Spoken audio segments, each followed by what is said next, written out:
آ جائے گا۔ میں نے آپ سے عرض کیا کہ اجمیر مقدس کے جو خدام ہیں انہوں نے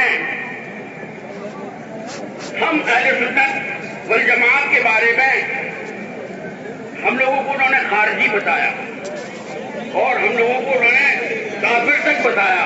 کہنے کا مقصد یہ ہے کہ ہمارا عقیدہ ہے کہ ہماری بات خواجہ صاحب یہاں سے بھی سن لیتے، اپنے اپنے گھروں پہ خواجہ صاحب کا فاتحہ کیا کریے، اپنے اپنے گھروں پہ خواجہ صاحب کی چھٹی کیا کریے، گالیاں کھانے کے لیے اور دھکے کھانے کے لیے اجمیر شریف مت جائیے۔ میں نے اپنی آنکھوں سے دیکھا بغیر بات کے ایسی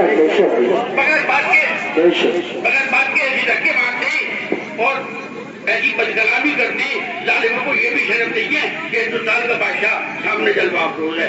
تو اپنے گھروں میں کریے آرام سے اور اللہ پر پورا بھروسہ کریے، اللہ تعالیٰ خواجہ صاحب کے وسیلے سے آپ کو آپ کے گھر پہ ہی عطا کرے گا، لڑکا بھی دے گا، لڑکی بھی دے گا، مال بھی دے گا، دولت بھی دے گا، کھیتی بھی دے گا، بزنس بھی دے گا۔ اب بالکل وقت قریب ہے اور کچھ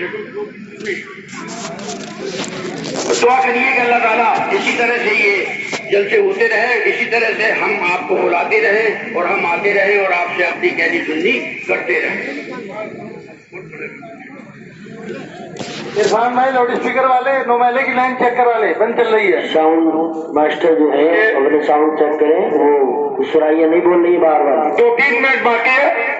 خطیب اعظم حضرت علامہ توصیف رضا خان صاحب